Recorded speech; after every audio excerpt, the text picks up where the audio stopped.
पाकिस्तानी कप्तान बाबर आजम की जिम्बाब्वे के खिलाफ आखिरी टी20 मैच में शानदार निफ्ट सेंचुरी। आखिरी टी20 मैच में 50 स्कोर प्लस करने के बाद बाबर आजम ने इंडिया के विराट कोहली से एक और बड़ा रिकॉर्ड छीन लिया। बाबर आजम ने टी20 फॉर्मेट में 3 मैच कबली विराट कोहली से अनोखा रिकॉर्ड अपने नाम करके नई तारीख रकम कर दी। आखिरकार वो रिकॉर्ड है कौन सा, उसकी मुकम्मल तफसील इस वीडियो में। लेकिन मजीद तफसील में जाने से पहले अगर आप चैनल पर फर्स्ट टाइम हैं, चैनल को सब्सक्राइब करके साथ में लगी बेल आइकन को प्रेस कर दें ताकि क्रिकेट से जुड़ी तमाम खबरें आपको सबसे पहले जहां पर मिलती रहें। अस्सलाम वालेकुम, वेलकम टू सैन स्पोर्ट्स।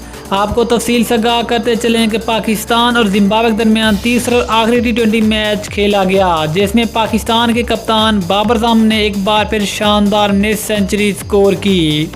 आपको बताते चलें कि 50 स्कोर प्लस करने के बाद बाबर आजम ने एक और बड़ा रिकॉर्ड अपने नाम कर लिया है। आपको बताते चलें कि टी20 क्रिकेट की तारीख में और टी20 फॉर्मेट में बाबर आजम तेज तरीन 2000 रन बनाने वाले दुनिया के पहले बैट्समैन बन गए हैं। और इस तरह बाबर आजम ने इंडिया के विराट कोहली को भी पीछे छोड़ दिया है।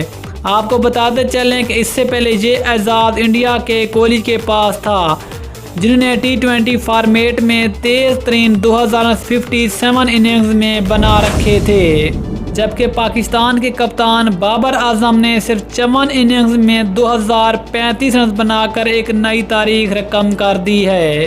इस तरह बाबर आजम ने विराट कोहली से एक और बड़ा एजाज़ छीन लिया है। बाबर आजम के इस रिकॉर्ड ने एक बार फिर पूरी दुनिया में धूम मचा दी है। दोस्तों, आपको बाबर आजम का ये रिकॉर्ड कैसा लगा? नीचे बाबर आजम के बारे में कोई अच्छा सा जुमला ज़रूर लिखें। मिलते हैं किसी अगली वीडियो में, तब तक के लिए अल्लाह हाफिज़। पाकिस्तान जिंदाबाद।